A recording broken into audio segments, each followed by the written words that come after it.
Ration দোকানে আটা পাওয়া যাচ্ছে না। আটা পাওয়া গেল ম্যানুফ্যাকচারিং ও এক্সপায়ারি ডেট অস্পষ্ট থাকছে না। দীর্ঘদিন ধরে টালবাহানা চলছে আটা নিয়ে বিভিন্ন রেশন দোকানে। শুধু তাই নয়, যে চাল পাওয়া যাচ্ছে রেশন দোকানে সেই চাল খাওয়া যাচ্ছে না। পাইলেন চাল তো মোটা, খাওয়া যাবে কি? খাওয়ার মতো না। খাওয়ার মতো তাহলে কি করলেন? চালটা কি করলেন? রেশন থেকে চালটা পেলেন, কি করলেন? কি করলাম? বিক্রি করে দিলেন? কি করবো, ওটা খাওয়ার মতো হলে ঠিক খাইতাম। ওটা খাওয়ার মতো। বিক্রি করলেন চালটা 26 টাকা। আপনি কি খাবে না বিক্রি করে দেবে? এটা খাবো না, কেন? এটা আমরা গন্ধ সহ্য করতে পারি না, দেখে খাইতে পারি না। তাহলে কি হবে? এটা দিয়ে দেবো, এটা দিয়ে এই চালের টাকা দিয়ে অন্য চাল কিনবো। আচ্ছা, অন্য হ্যাঁ, অন্য চাল কিনবো। চালটা কত টাকা করে বিক্রি করবে? এটা 25 টাকা করে। ওর জন্য দিয়েছে, তাহলে খেতে পারছো না তুমি? না, এটা গন্ধ সহ্য হয় না, বেকার গন্ধ সহ্য না হয়ে আমার তো আর অসুস্থ হয়ে যাওয়ার ইসে না। ঠিক ঠিক। আপনি এই বাজারে বিক্রি করে আমি ভালো চাল কিনে খাই। এই চালটা খাওয়া যায় না, মোটা, একটু গন্ধ করে। কত টাকা করে বিক্রি করবেন এই চালটা আপনি? বাজারে এখন কেমন কি দাম যাবে? অন্যান্য দিন কিরকম করে বিক্রি হয়েছে? আপনার 26, 25, 26। আচ্ছা, 25-26 টাকা করে বিক্রি করবেন নাকি? আর কিনবেন কয় টাকা করে? এই 40 টাকা, আর 42 টাকা এরকম চাল কিনে খাই। আমি তো আর বেশি দামে চাল কিনে খেতে যেরকম আছে হ্যাঁ। খাওয়া যায় কি? অন্য জলের সাথে মিশিয়ে খাওয়া হয়। কেন? মোটামুটি খেতে চাল ভালো না তাহলে? না, মোটামুটি একটু ডিস্টার্ব। কি বললেন? চালটা ডিস্টার্ব আছে, মানে খাওয়া যায় না নাকি? খাওয়া যায় না, ওই মিশিয়ে খেতে হয়। এই পরিস্থিতি। তাহলে সরকার যে দিচ্ছে বলে ফ্রিতে খাবার, হ্যাঁ, তাহলে তো ফ্রিতে হচ্ছে না। আর ফ্রি কি অভিযোগ চাল নিয়ে? ওই চালটা ইরি পোকা ধরে গেছে, একটা চালও ভালো নাই। এই অবস্থা, তাহলে কি করবেন চালটা? কি করবো তাছাড়া? বাড়িতে এখন খাই, যে পশুগুলো আছে পশুকে খাও। দিয়েছে রেশন ফ্রি দিচ্ছে সরকার খাওয়ার জন্য, তাহলে কি চালটা তাহলে খাবেন না? কি করবো? ঠিকঠাক কি ওই মানে অন্য চালের সঙ্গে মিশাই দিই, খালি এগুলা চাল বেশি ভালো লাগে না, একবার খালি আর খাইতে ইচ্ছা করে না একটু। আর এইবার দিল 12 কেজি চাল আর 8 প্যাকেট আটা লিখে দিল, আটা নাই বলে। আপনার নাম?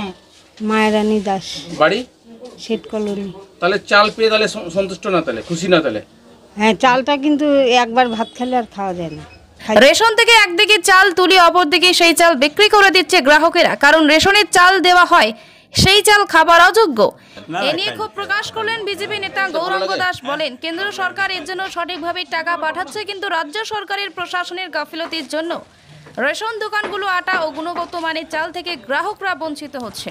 দিচ্ছেন যারা আধিকারিক রয়েছে, অবশ্যই টোটাল সিস্টেমকে পরিচালনা করার জন্য যেসব আধিকারিক এত টাকা বেতন পাচ্ছে, তাদেরকে গভর্নমেন্ট দিচ্ছে, তাহলে সমস্ত মানুষের ট্যাক্সের টাকায় তাদের এই বেতনগুলো হচ্ছে। তারা সমস্ত কিছু দেখাশোনা, ইনকোয়ারি করা, মাঝে মাঝে কোথায় কি হচ্ছে না হচ্ছে, কিন্তু সেই সমস্ত কিছু না। অফিসে আসছে, কিছুক্ষণ বসে থেকে ইনি বেরিয়ে চলে, তার কোনো দায়ভার নেই।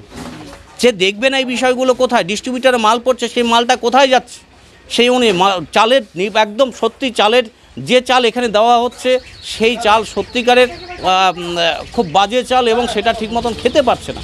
তাহলে মানুষকে খাওয়ার জন্য যদি তাহলে বাধ্য হয়ে করছে, তাই সেই জায়গাটার ক্ষেত্রে মানুষকে খাওয়ার জন্য যে জিনিসটা দেওয়া হচ্ছে, তো সেই জায়গাটা একটু ভালো কোয়ালিটি সেই জায়গাটা চালটা দিলে, এবং যে টাকা দেওয়া হচ্ছে সেই টাকার ক্ষেত্রে ভালো কোয়ালিটি চাল।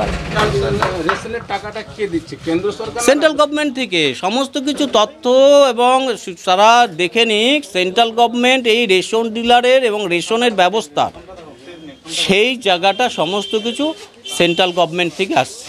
তার চার্ট দেখলে বুঝতে পারবেন কতটুকু কি আছে। এবার দেখতে পাচ্ছি যে চাল দেওয়া হচ্ছে সেই চালটি খাওয়া যাচ্ছে। এবার দেখুন, সেন্ট্রাল গভর্নমেন্ট টাকা দেয়, সেই অনুযায়ী স্টেট গভর্নমেন্ট সেটাকে যে জিনিসটা কেনে।